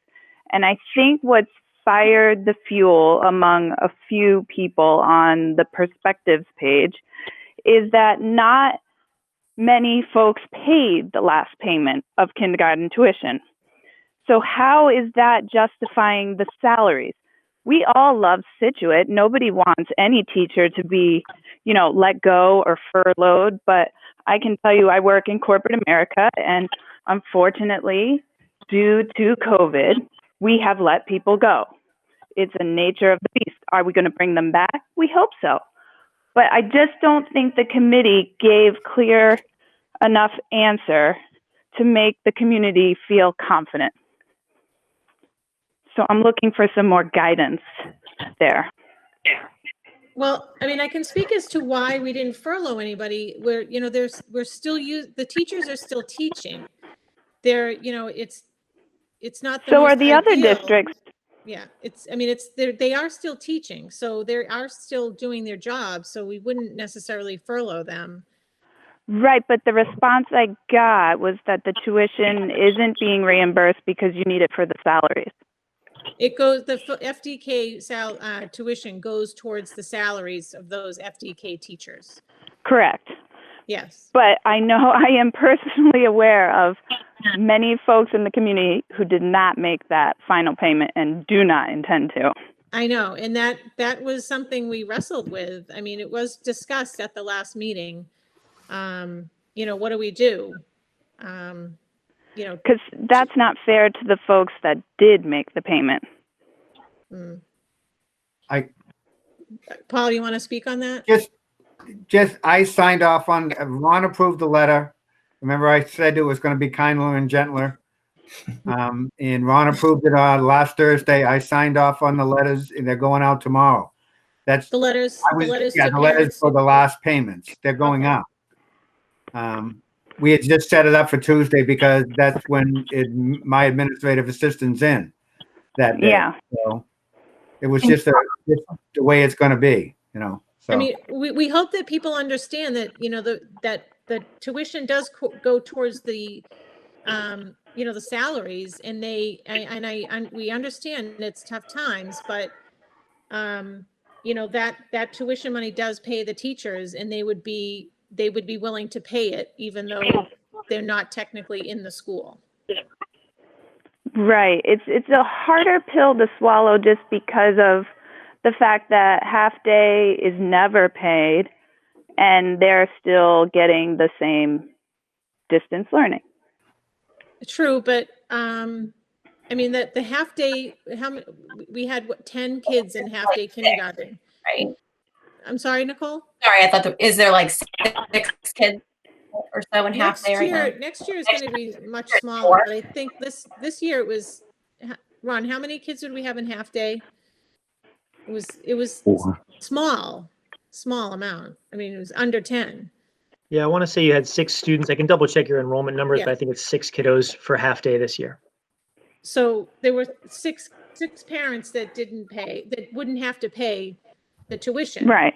And I mean, if it was like 50-50, or, you know, the majority of families were doing half day like it used to be, you know, years ago, this would be a different discussion. But I mean, we have to, you know, looking at the population as a whole, it's, you know, 90% full day kindergarten. So based on that, how many people have paid full tuition then? I think Paul would have that. Because of course there's all these 20, 32. Relevant. I don't know if that's relevant for this discussion, because Paul has said that the district will be sending bills to anybody who has not paid. So Yeah, yeah, that's correct, Mike. We still expect them to pay the tuition. But how? How is that enforceable when you're going to have a pile of parents that are going to tell you, in fact, you should be paying them $800 because they've now taken a back seat to their corporate job and are the physical teacher? I just don't see how you can enforce it. Well, I mean, I hope that the parents understand, you know, that they're paying for the teachers, and I understand what you're saying about them having to also be the teacher, but that's happening in all the grades. Hi, this is Patty McLean. I live at 145. Wait 1 minute, Patty. I just want to comment on the same. I had a related question. If Valerie is done. Yeah, I mean, I think it's a pretty poor stance that Scituate took when all other districts in the South Shore stood up and did the right thing, and they're still paying their staff.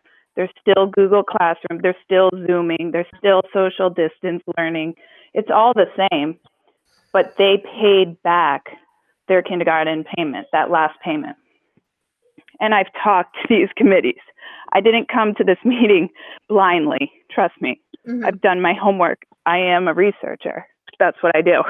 Mhm. So I just think for Scituate not to be able to justify and prove to the rest of us that you have received the payments from all the parents, then to me it's not fair.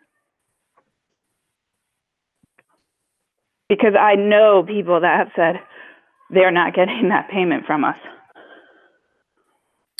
Well, I think that's unfortunate then. I'm sorry. Well, it's the truth, but yeah. And I think it's hard because everybody's been impacted by COVID-19 in a very individualized ways, and different families have had different struggles through this. And I think, and I know we touched on it last time, that if a family is having particular financial hardships, that they should reach out to Ron and Paul and have personal discussions about that we're more than willing to, as a district, work with any family in need at any time. I also just wanted to mention too that I guess it's interesting to think about that our full day kindergarten children technically are receiving the same curriculum as our half days. So, you know, that extra stuff that happens to make a full day K child's experience is really, you know, they're staying for lunch, they're getting recess, and they're getting that sort of enrichment and, you know, I don't want to call it extra help, but that piece of the puzzle when you stay for a full day. So that'll even be highlighted further next year when we infuse our half-day kids directly into a full-day classroom. So they'll all receive literally the same instruction by the same teachers. And then, God willing, we're in, you know, live and in-person school. And then those little guys and gals will head home before that second half of the day stuff begins. So, I mean, remotely, all children in kindergarten in Scituate should be receiving the same quality of kindergarten remote learning. yeah, I mean, they are. They post the work on Sundays. All the schools sign the letter, all 4 elementary schools. It's all the same. I'm not arguing that it's different, but it's the experience part that I'm understanding then is what we're paying for. Correct. That extracurricular section, but we don't have that experience. That's the point I'm trying to make.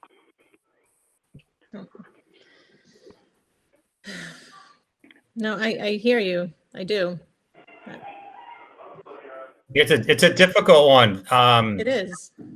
No, I agree. I agree with all that you're saying. I think the issue really is it's a numbers issue. We've already agreed to pay our staff X amount of dollars, and those salaries are contingent upon us receiving the fees that are advertised in kindergarten, ECC, and others. And if we don't have that revenue, how are we going to pay our teachers?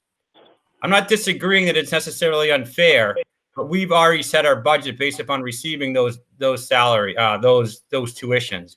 It is unfortunate that they're not getting any additional curriculum or social time that the full day K kids should. But right now, we're trying to struggle through a budget issue this year and for next year. And unfortunately, it's awful, but that's the reality. And I think what Janice says, we absolutely understand your position. But how are we going to pay our staff if we don't have these revenues? That's really what it comes down to, unfortunately. Try to look at other towns, not knowing how other towns' budgets work specifically and how they structure things.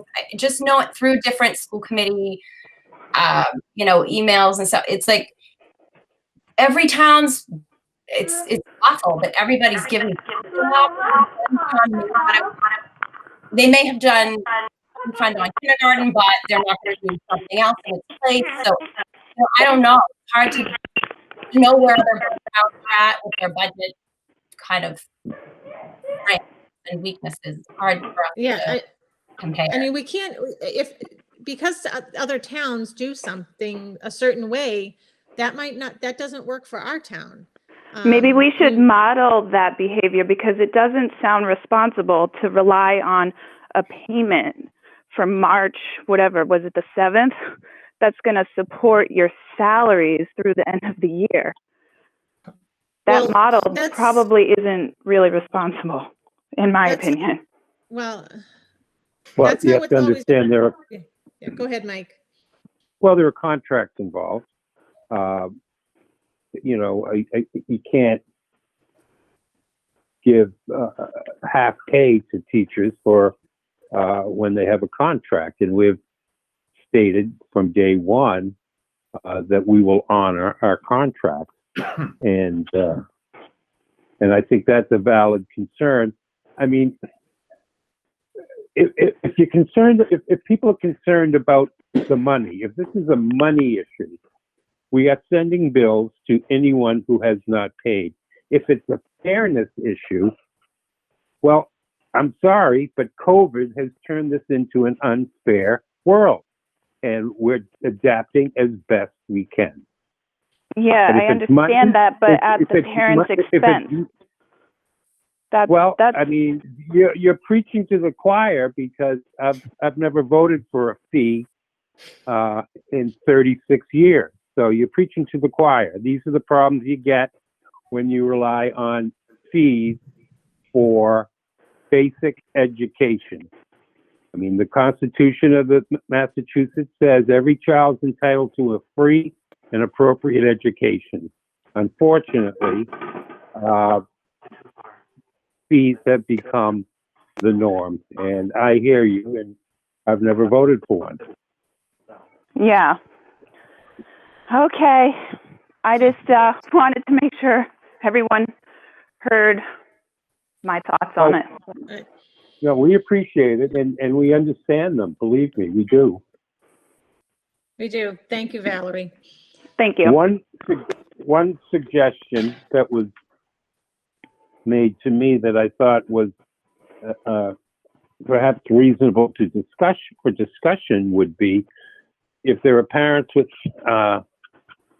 full-day kindergarten kids this year, and they got another one coming up right behind them, perhaps some sort of accommodation could be made for those parents. And I think that's an idea worth at least discussing down the road, next year. Yeah, I was kind of under the impression, I thought that Scituate was going to remove the kindergarten tuition entirely next year. We're working on it. That's I mean, that is a whole. So how can you say I think the world has changed in the last 4 months, and we're going to try and keep what we have. But that is a major goal of mine, would be to see that we remove the fees for full-day kindergarten. I think it's a one of the worst fees. It's one of the worst fees we charge. No, Valerie, every year we want to, we wish we could do away with the fees, and every year, unfortunately, there's some budget, this year it's COVID. I mean, that's, if we ever have, I mean, this is something we're always talking about, always discussing, and always trying to figure out how to get rid of, how to stop the fees for kindergarten. Well, the way to do it is to have a conversation with the town side of the government to properly fund the Scituate public schools and turn them into real public schools. So you're advocating that we have to contact the selectmen and go that route then? Well, just to push I've them. been saying it for a long time that the 66, the 2/3, 1/3 split did not come down from a mountain on two granite tablets. To me, that should be open for negotiation every year. Right. And the more people that express that feeling to the selectmen, the better. I agree. For my opinion, that's my opinion. I agree. Yeah.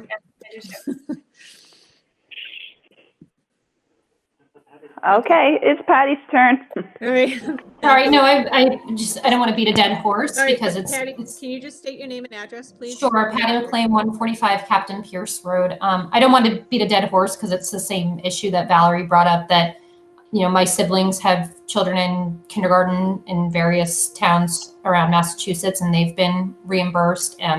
My sister in Dedham, her children's bus fees were reimbursed for the months of school where they were not taking transportation. So I just wanted to voice the opinion. I know that I now know that we're using the fees to pay teachers' salaries. Again, I wish there was more consideration and sharing of ways that other towns have done it, because it seems like, Hanover, Norwell, and other surrounding towns are able to reimburse parents. And honestly, I have to pay for a babysitter now on top of everything, because like Valerie, I work full-time, my husband works full-time, and I'm very concerned that my kindergarten son is going to have, special education next year because he can't read yet. And that's going to be, more funds are going to have to get shifted, or something's going to get cut. So I just feel like Valerie, additionally, like the burden is getting put on the parents more so with the fee and extra teaching and babysitting and everything else. All right. Thank you, Patty. I mean, maybe the other towns that were able to reimburse their fees had a better budget outlook for this fiscal year. This year, we, back in March, we were looking at a shortage. And so returning, so I guess that's just, one thing to think about is, what do the other towns' budgets look like compared to Scituate's? That's what I would look at.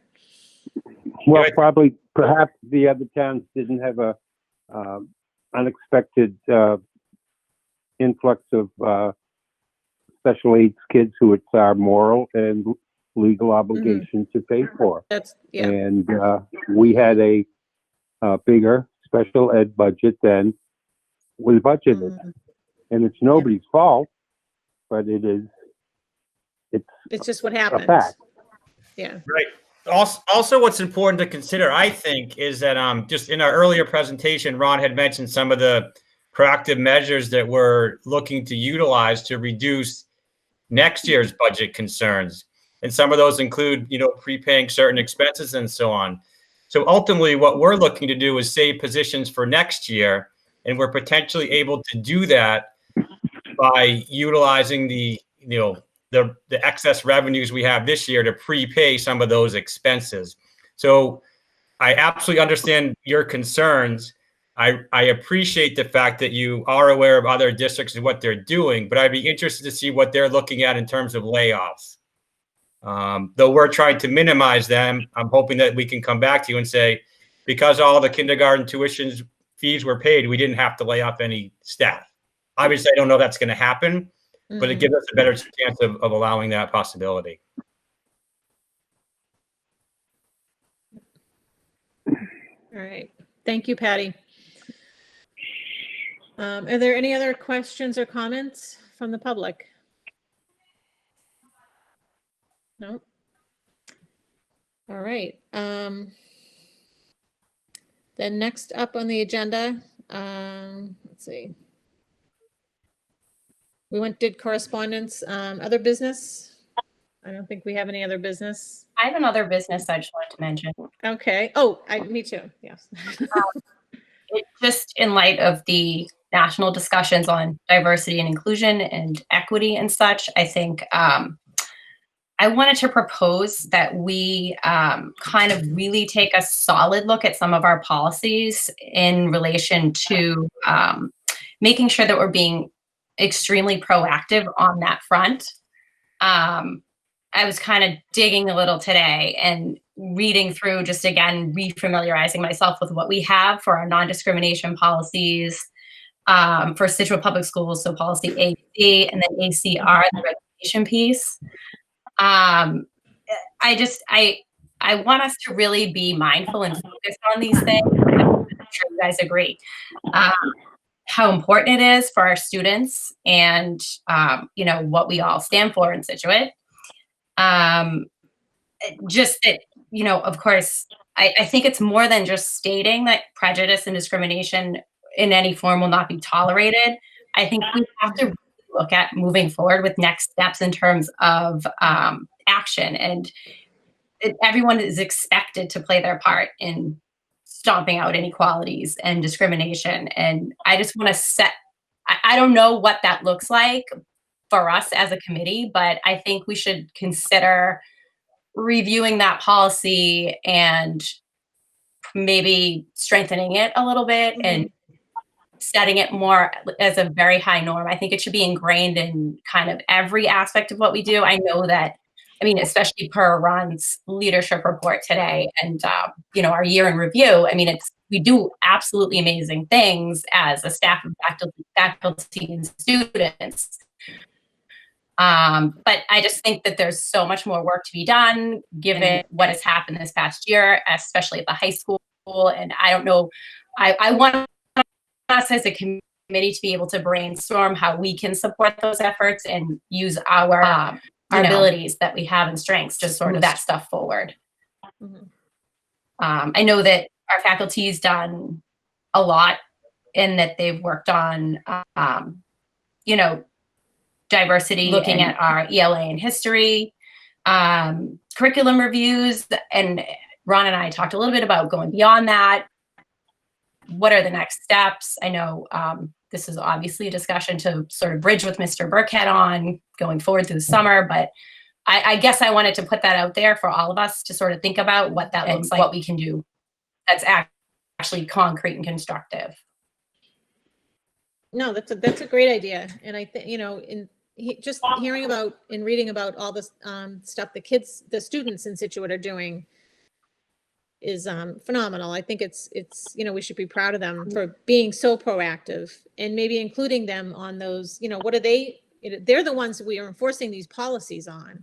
And they clearly feel like what has happened hasn't been enough. So what do they see as a exactly policy that can be properly implemented and enforced? Yeah, maybe it's some sort of like a task force or some kind of all-inclusive stakeholder analysis. I don't know what it means. I'm just kind of like throwing it out for other people to take that. Yeah. Miss Lindblom, Miss Brandolini, if I could make a suggestion for a future agenda item then. So in your June 15th school committee meeting, you'll likely have your reorganization meeting there as well, where you set your subcommittees for the upcoming year. And you may want to consider adding that as a subcommittee of the school committee to start that of work. Similar to we've done, subcommittees for policy and for like the Hadley project. We've done a number of those in the past. That might be the right group to organize there, and then it'll give you some time over the summer to figure out which stakeholders would be the right voices to help with that work. Yeah. Okay. Thanks. All right. And I do have one other thing I'd like to just comment on. Some of us here were a part of the senior send-off that was on Friday, and it was so much fun to see all the seniors with their cars, decorated, and it was just so great to be part of that. Because Friday would have been their graduation. So I know Diana and Ron, you were there. It was just fantastic. And I want to thank Lisa McGuire and her team for putting that together. It was fantastic. And, one of the things that impressed a lot of kids I've talked to since then, we were on the other side of the building and we didn't really see the huge crowd that was on the west side of the building, but there were tons of elementary and middle school teachers there to cheer these kids on, and the kids noticed that. So and thought that was amazing. So kudos to all of them. Yes. Okay. Thank you, Kate. I'm sorry, Mike. Janice, I know you kind of touched on a little bit with Bonnie's email, and I know they haven't been at the meetings for the past couple of months, but I think we should also, just thank Emily and Bonnie for all their hard work over the past couple of years. In the 8 years I've been on the school committee, I don't think we've ever had anyone do as well as they have in terms of they were three pages every meeting full of things that the school is doing and keeping us informed. They did an amazing job, and I want to make sure that we acknowledge that. Yeah, especially where hopefully next year we have 1 or 2 more high school students that can take on that role. yeah, they were fantastic. They have big shoes to fill there. Yeah, Mike, I agree. But how do we reach out? How do Bonnie and Emily get replaced? How do we initiate that process? We take care of that for you, Peter. So you work with the high school team and Mr. Burkett in this case to select 1 or 2 folks that'll do that, and Okay. we coordinate with them to give them some framework on that. Okay, great. Is Emily a senior? Yeah. I think she's a senior? Yeah. Okay. I thought she was a junior. We were both seniors. Yep. Oh, okay. Okay. Executive session. I'll hear a motion to go into executive session. Anybody want to make a motion?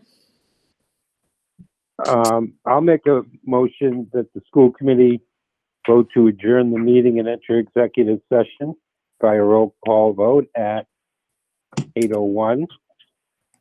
All right. Lindblom, Conduct yes. strategy Oh, sorry. sessions in preparation for negotiations with non-union personnel or to conduct collective bargaining sessions or contract negotiations with non-union personnel. And to return to public session. I guess we're going to, right? Yeah. Yep. Is there a I'll second? second that. Okay. Lindblom, yes. Gates, Yes. Hayes, Yes. Brandolini, Yes. Long. Yes. Okay. All right. Thank you all for joining us. Anybody who's on this this meeting right now will have to leave because we're entering executive session. All right. Thank you. We get a lot of people on these Google Meets. Maybe it's the future. I It's know. very convenient, though, isn't it? I mean, you think about like most families who've got to get a babysitter or something. Like I haven't been to one of my kids' school committee meetings in a year, but I got to go to 3 of them this year because this, you know. Yeah. All right. I got 9-9 is Mike Hayes. 9-5. Mike. 9-5 is me. All right. Who's 781 something something 62? Oh, never mind. All right. Now, Ron, I think, are you going to pause the recording at this point? I can do that. I think I can do that. Hang on. I've not paused. It might be a stop and restart. There might be 2 different files.